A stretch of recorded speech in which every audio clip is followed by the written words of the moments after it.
The phone rang. Exhausted from last night's rampage, I must have fallen asleep. I woke up to the phone ringing and ran into the bathroom, stood on the toilet, and flipped open the phone taped to the ceiling. It was Amy, and I feel so much better. She was really worried about me, and apparently had been trying to contact me since the last time I talked to her. She's coming over now. She knows where I am without me telling her. I feel so embarrassed. I'm definitely throwing this journal away before anyone sees it. I don't even know why I'm writing in it now. Maybe it's just because it's the only communication I've had at all since God knows when. I look like hell too. I looked in the mirror before I came back in here. My eyes are sunken, my stubble is thicker, and I just look generally unhealthy. My apartment is trashed, but I'm not gonna clean it up. I think I need someone else to see what I've been through. These past few days have not been normal. I'm not one to imagine things. I know I've been the victim of extreme probability. I probably missed seeing another person a dozen times. I just happened to go out when it was late at night, or the middle of the day when everyone was gone. Everything's perfectly fine. I know this now. Plus, I found something in the closet last night that has helped me tremendously. A television. I set it up just before I wrote this, and it's on in the background. Television has always been an escape for me, and it reminds me that there's a world beyond these dingy brick walls. I'm glad Amy's the only one that responded to me after last night's frantic pestering of everyone I could contact. She's been my best friend for years. She doesn't know it, but I count the day that I met her among one of the few moments of true happiness in my life. I remember that warm summer day fondly. It seems a different reality from this dark, rainy, lonely place. I feel like I spent days sitting in that playground, much too old to play, just talking with her and hanging around doing nothing at all. I still feel like I can go back to that moment sometimes, and it reminds me that this damn place is not all that there is. Finally, a knock on the door. I thought it was odd that I couldn't see her through the camera I hid between the two soda machines.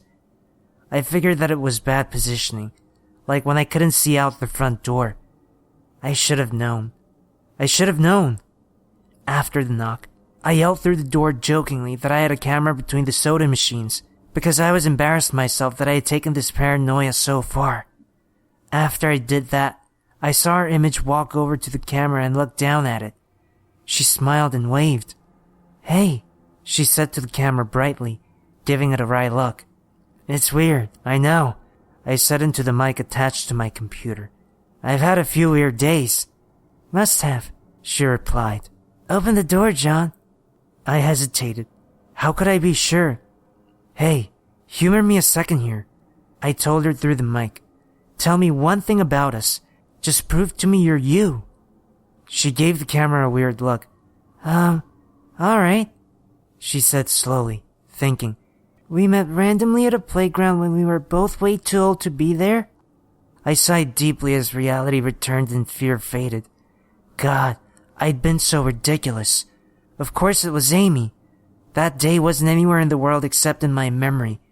I'd never even mentioned it to anyone, not out of embarrassment, but out of a strange secret nostalgia and a longing for those days to return.